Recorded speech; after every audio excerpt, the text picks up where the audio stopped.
What if the greatest threat to modern civilization is not war, not artificial intelligence, and not even economic collapse? What if the real danger is something humanity has already faced before and barely survived? A climate event so powerful that entire civilizations collapsed, millions died, empires disappeared, and the world itself changed. Scientists call it Super El Niño. The last event on this scale was associated with the deaths of more than 50 million people around the world. Floods, megastorms, hurricanes, crop failures, extreme droughts. And now, scientists are once again observing signs that a new Super El Niño may be forming. Practically every ancient prophecy about the end of the world describes the planet being consumed by climate chaos. Fire, famine, violent oceans, collapsing skies, storms destroying entire civilizations, and the terrifying part may be that modern humanity is completely unprepared. El Niño occurs when the waters of the equatorial Pacific Ocean begin warming far above normal temperatures. This warming disrupts gigantic oceanic and atmospheric currents responsible for maintaining the planet's climate balance.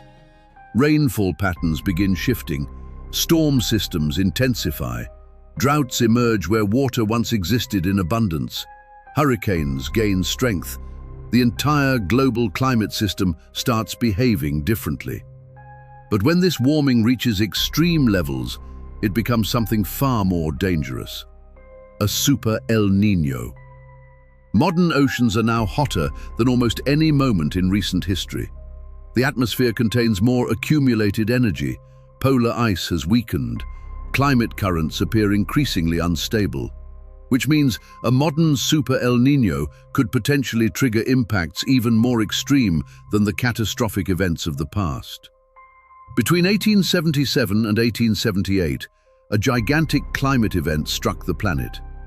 Devastating droughts destroyed crops, reservoirs disappeared, entire regions collapsed, millions died from famine. In India, monsoon systems weakened dramatically, entire cities suffered extreme starvation. In China, provinces entered collapse. In Africa, populations disappeared after years of drought and food crisis. In Brazil, the Northeast suffered one of the greatest droughts in its history. And in the United States, atmospheric instability began damaging rivers, farms, and agricultural systems. Some estimates associate that climate disaster with more than 50 million deaths worldwide. And that happened in a world without megacities, without globalized supply chains, without billions of people dependent on real-time logistics. Now imagine something similar in the modern world. Today, modern civilization depends entirely on climate stability, energy, internet, agriculture, financial markets, transportation, water supply. Everything is connected. A single major disruption can rapidly trigger cascading effects across the planet.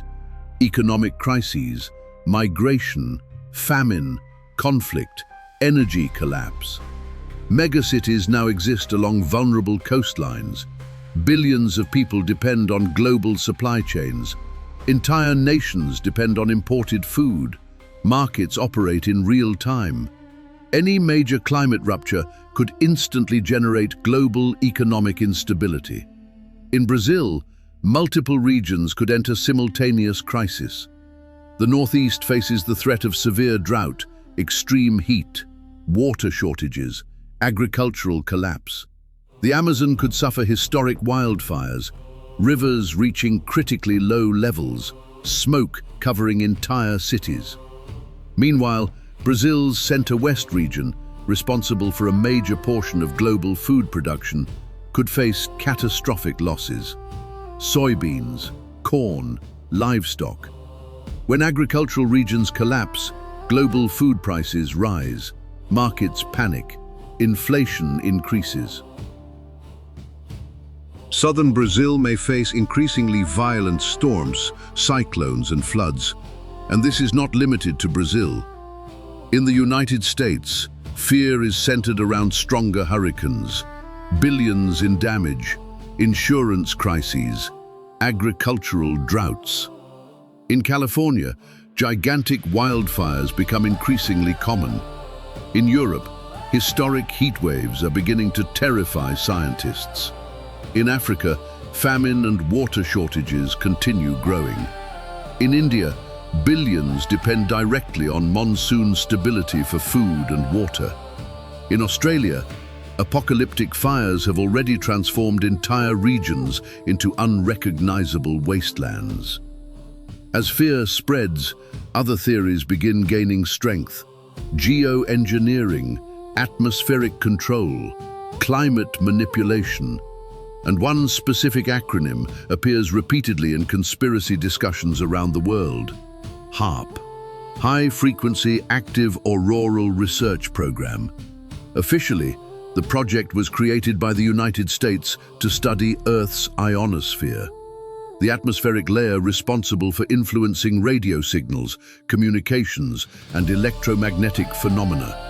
Gigantic antenna arrays installed in Alaska, high-frequency transmissions directed into the atmosphere, experiments involving energy and atmospheric behavior. At the same time, China publicly announced massive weather modification programs involving millions of square kilometers. Cloud seeding, atmospheric intervention, artificial rainfall operations. And this is where conspiracy theories become darker. Some believe global powers may already be experimenting with technologies capable of influencing climate systems. Others believe weather itself could become a geopolitical weapon, a silent climate war. Officially, there is no evidence that projects like these can create a super El Niño. But the existence of large-scale atmospheric manipulation programs continues fueling speculation around the world. Maybe these stories were never only about religion. Maybe they were fragmented memories of ancient global collapses, great resets of humanity, entire civilizations disappearing after extreme climate changes. Atlantis consumed by the ocean, Hyperborea disappearing beneath the ice, abandoned cities, destroyed empires. The Maya suffered severe droughts before the collapse of major cities.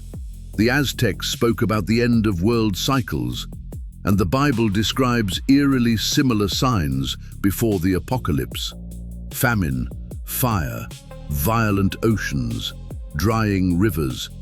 In biblical tradition, the Euphrates River would dry before the final destruction. Maybe humanity has experienced these cycles before, and maybe modern civilization simply forgot. Perhaps the most frightening part is not the super El Niño itself, but the possibility that modern humanity has become completely dependent on stability. Stable energy, predictable agriculture, balanced oceans, stable atmospheric currents.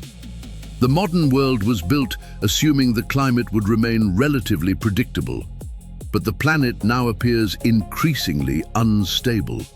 And if a truly extreme climate event emerges, the consequences could spread faster than at any other moment in human history. Not because humanity is weak, but because civilization itself has become deeply interconnected. And interconnected systems can collapse together. Maybe the ancient civilizations disappeared because they could not survive sudden climate collapse. And maybe, for the first time in modern history, humanity is beginning to realize that it may not be as prepared as it once believed. The oceans continue warming, storms continue intensifying, wildfires continue spreading, and somewhere deep inside the Pacific Ocean, the next great climate cycle may already be forming. Perhaps this is only another natural cycle of Earth, or perhaps humanity is approaching another great reset. And if that moment comes, history suggests one terrifying possibility. Civilizations do not disappear all at once. They collapse slowly, then suddenly. And the question is no longer whether the planet can survive. The question is, can modern civilization survive another global climate catastrophe? Some mysteries were never meant to be forgotten. Ancient civilizations, forbidden scriptures, lost worlds buried beneath history itself. What if the Bible contains secrets humanity still cannot fully explain? Welcome to Echoes of Revelation. Explore the unknown.